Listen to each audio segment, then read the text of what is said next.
자동차 관련 사고라고 하면 사람들은 보통 교통사고를 떠올립니다.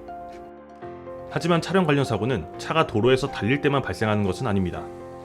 차량을 점검할 때도 제조할 때도 위험 상황은 발생할 수 있습니다.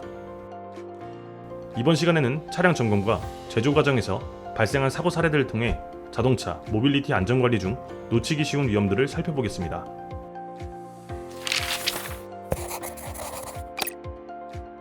첫 번째 사고는 차량 리프트를 이용한 하부 점검 중 발생했습니다. 한 작업자가 차량을 리프트에 올려놓고 하부를 점검하던 중이었습니다. 갑자기 리프트의 유압장치가 작동 불량을 일으켜 하강했고 차량 아래에 있던 작업자는 그대로 깔려 중상을 입었습니다. 안전조치가 제대로 이루어지지 않아 발생한 사고였습니다. 차량 고정장치는 물론 안전지지대도 보조 고정장치도 사용되지 않았습니다. 무엇보다 정기점검이 실시되지 않아 리프트의 기계적 고장 여부를 확인하지 못한 것이 사고의 가장 큰 원인이었습니다. 리프트 사용 전에는 작동 상태와 누유 여부를 점검하는 것이 매우 중요합니다. 만일의 사태를 방지하기 위해서는 차량 하강 방지를 위한 안전지지대를 병행 사용하는 것이 필수적입니다. 또한 리프트 하부에 진입할 때는 관리자와 2인 1조 점검 체계를 유지하는 것이 사고 방지에 도움이 됩니다. 두 번째 사고는 시동이 걸린 상태에서 엔진룸을 점검하다가 일어났습니다. 작업자는 엔진 냉각수가 제대로 순환되고 있는지 확인하기 위해 냉각팬 안으로 손을 뻗었습니다. 그런데 하필 그 순간 팬이 자동으로 작동하면서 손이 팬 블레이드에 끼이고 말았습니다. 이 사고의 핵심 원인은 시동을 켜둔 채로 엔진룸 내부 점검을 시도했다는 것입니다. 또한 자동 작동 기능에 대한 위험인식이 부족했다는 점도 문제였습니다.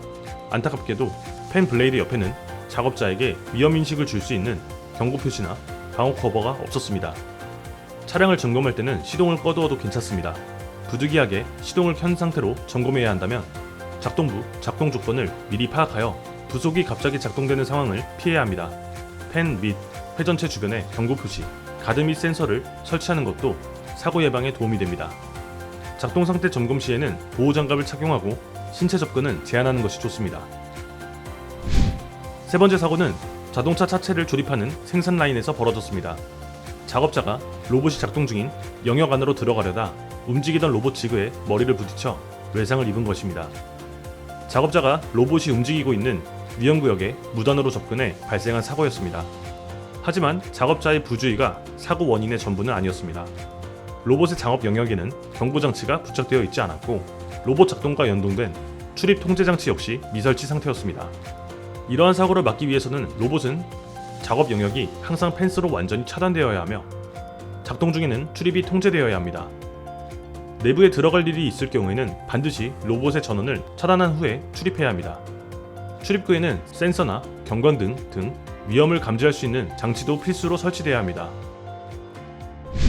네 번째 사고는 도장 작업 중 유해 물질에 노출된 사례입니다. 자동차 부품 도장 작업을 하던 작업자가 두통 및 현기증을 호소했습니다.